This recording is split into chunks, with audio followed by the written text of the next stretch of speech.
King William's private chambers within Buckingham Palace were a flurry of grim activity. The once robust and vigorous monarch now lay withered and sickly in his royal bedchamber, his noble countenance wan and drawn. A rotating phalanx of grim-faced doctors conferred in hushed tones around the edges while the royal family maintained a stoic vigil. Only a few months earlier, the king had still seemed the very picture of rude health and longevity during the annual Trooping the Colour ceremonies on the Mall. But an insidious malignancy had taken precipitous root, defying even the most aggressive therapeutic regimens. Now the spectre of both his reign and life were inexorably drawing to a close. William had accepted his dire prognosis with the same stiff dignity that had exemplified his 25 years on the throne. But he could not restrain the panic steadily mounting over the calamity materializing. For the first time in generations, the British monarchy stood at a terrifying crossroads with no precedent for how to navigate the crisis. The line of succession appended. It had been a hallmark of his father Charles's tumultuous reign that the monarch had waited until deep into his 70s before claiming the crown. By the time William eventually ascended the throne at age 58, he was able to quickly oversee the transition to establishing his elder son and heir Prince George as the clear heir apparent. Prince George had followed the blueprint meticulously, marrying his college sweetheart, securing his military training alongside his continuing royal education and preparation for kingship. Just after celebrating his 25th birthday, the young prince warmly welcomed his first child Archie into the world, firmly planting the seedlings for carrying the House of Windsor into perpetuity. But then the unthinkable transpired in rapid succession, leaving the line of succession in utter disarray.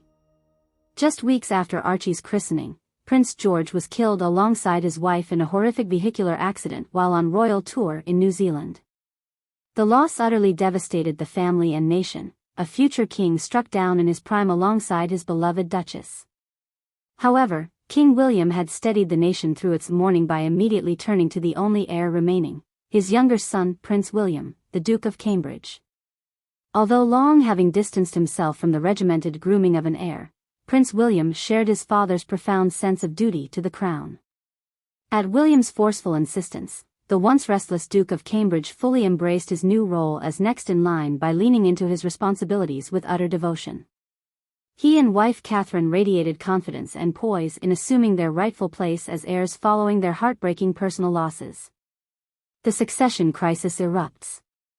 Now as King William languished on what appeared to be his deathbed a mere decade after that seamless transition, the horrifying scope of a line of succession crisis finally dawned in full. With no other grandchild yet born to Prince William and Catherine to directly inherit, centuries of established royal lineage looked to be fatally ruptured. Your Majesty, it is my grave counsel that we simply cannot afford any interregnum or uncertainty over the throne at such a delicate crossroads, cautioned Sir Edward Landers, the king's most senior aide. The very institution's credibility and continuity shall surely crumble amidst any void. William's rheumy eyes cracked open with tremendous effort, his once booming baritone now a reedy whisper. You are correct, Sir Edward. The people shan't accept any cloud over the rightful inheritance. With a palpable sense of finality, the king expelled a gurgling, mournful sigh.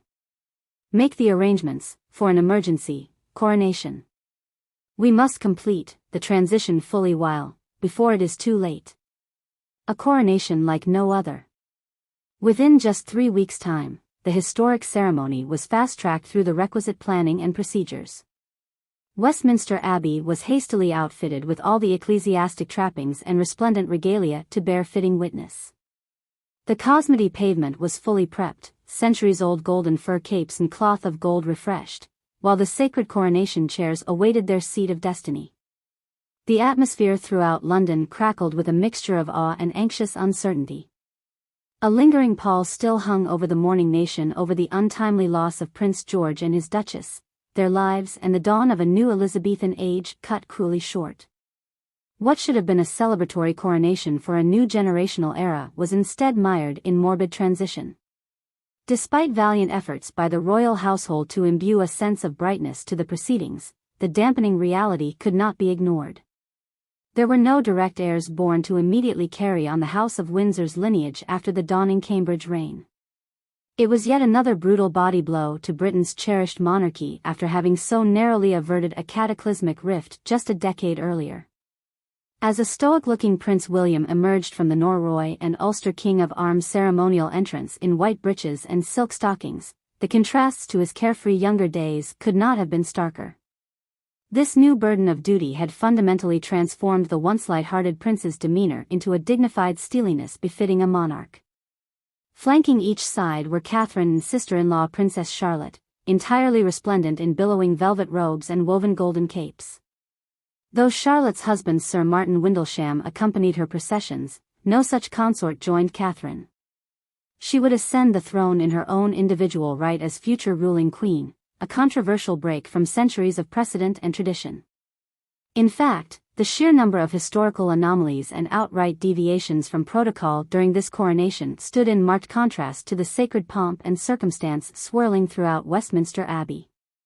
While the ceremony has been broadly adapted over the decades, today it represented a generational inflection point, a new Magna Carta being forged with every unprecedented ritual. The crowds packed into the venerable church hushed into hushed reverence as the solemn rituals commenced. First came the recognition, where Prince William and Catherine both swore their oaths as sovereigns before a veritable sea of primates and nobles. Next came one of the most momentous and solemn moments in British royal tradition, the anointings.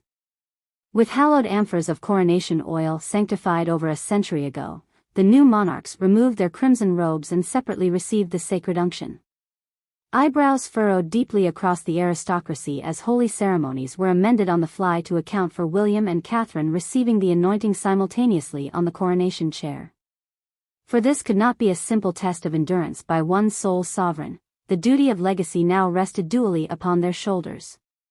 After each was vested with investiture robes and the presentation of regalia, history remade itself once more during the Queen's crowning. Rather than a single coronation, both Catherine and William were separately invested with the full regalia and ultimate crowns of state, Catherine receiving the diamond diadem of the imperial state crown first before her husband's own coronation. The significance could not be more profound. Before the sanctity and peerage of Westminster Abbey alongside the British nation entire, the new sovereigns were now enshrined not as a king and his queen consort, but rather as a co-equally reigning king and queen upholding the crown in perpetuity together. By the time the ceremonies drew to a close amidst trumpet fanfares and ceremonious recessionals, the dawning of the Cambridge reign had been firmly cemented in British history. King William V and Queen Catherine, undisputed co-inheritors of the throne despite utter upheaval in tradition. Their path ahead was uncharted and their duty to the crown eternal. But only time would reveal whether this unprecedented remaking of the monarchy would ultimately represent its revitalization, or its death knell. The old king passes away. After grueling hours under the scorching lights and sacred vestments, the newly coronated king and queen retreated to their private chambers in a state of utter exhaustion. William removed his crown and cape, falling heavily into a richly upholstered chair with a look of vacant stupefaction. Who could have ever envisioned such a day would come to pass? He breathed out in a rueful whisper. Not even a year since poor George, and now this vast unknown. Catherine moved to stand behind her husband, gently draping her arms over his shoulders. The trials and burdens of the crown were never meant to be borne alone, my love, she spoke with a soft resolution. We shall carry this legacy forward in tandem together. Their clasped hands found her quietly.